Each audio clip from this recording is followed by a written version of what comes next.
Baduin harapkan warga gunakan hak pilih dan tidak golput.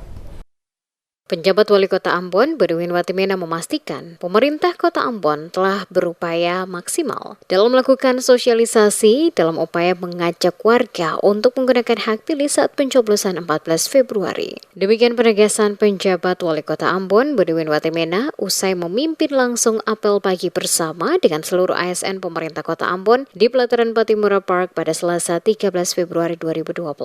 Kepada sejumlah wartawan, Watimena mengatakan sejauh ini sosialisasi telah dilakukan pemerintah Kota Ambon baik lewat baliho, spanduk, termasuk juga melalui media elektronik, baik radio dan TV, serta media sosial. Setiap warga memiliki tanggung jawab memberikan kontribusi bagi kemajuan bangsa dan negara, termasuk di dalamnya Provinsi dan Kota Ambon. Oleh karena itu, ajakan untuk warga agar tidak golput dan dapat menggunakan hak pilih saat pencoblosan terus disuarakan. Sementara menyangkut ada usulan agar pada setiap petugas di TPS menggunakan pakaian adat saat pencoblosan 4 Februari, kata Baduin, bukan merupakan satu kewajiban, tetapi hanya bersifat ajakan dan himbauan sesuai hasil pertemuan bersama dengan Latupati beberapa waktu lalu. Oleh karena itu, Baduin membantah bahwa menggunakan pakaian adat bagi para petugas di lokasi TPS bukan satu kewajiban, seperti yang diisukan saat ini.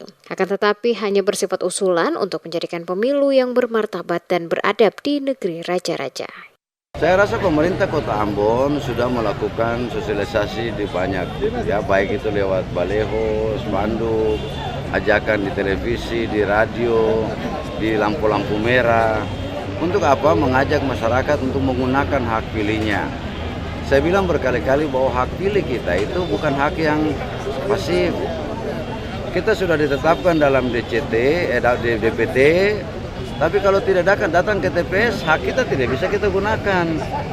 Padahal selama ini kan kita ngotot supaya kita diakomodir dalam daftar pemilih tetap.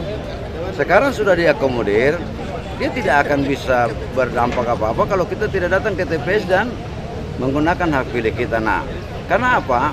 Kita bertanggung jawab untuk memberikan kontribusi bagi kemajuan bangsa, provinsi, dan Kota Ambon. Karena itu mari gunakan hak pilih kita, datang berbondong-bondong ke TPS, jangan golput. Sejauh ini sesuai informasi yang diterima dirinya selaku penjabat Wali Kota Ambon, kondisi dan situasi keamanan di Kota Ambon aman dan terkendali jelang pencoblosan H-1. Selain itu juga penyaluran logistik pemilu yang dilakukan KPU Kota Ambon di 5 kecamatan dalam Kota Ambon berjalan dengan lancar hingga sampai ke lokasi TPS.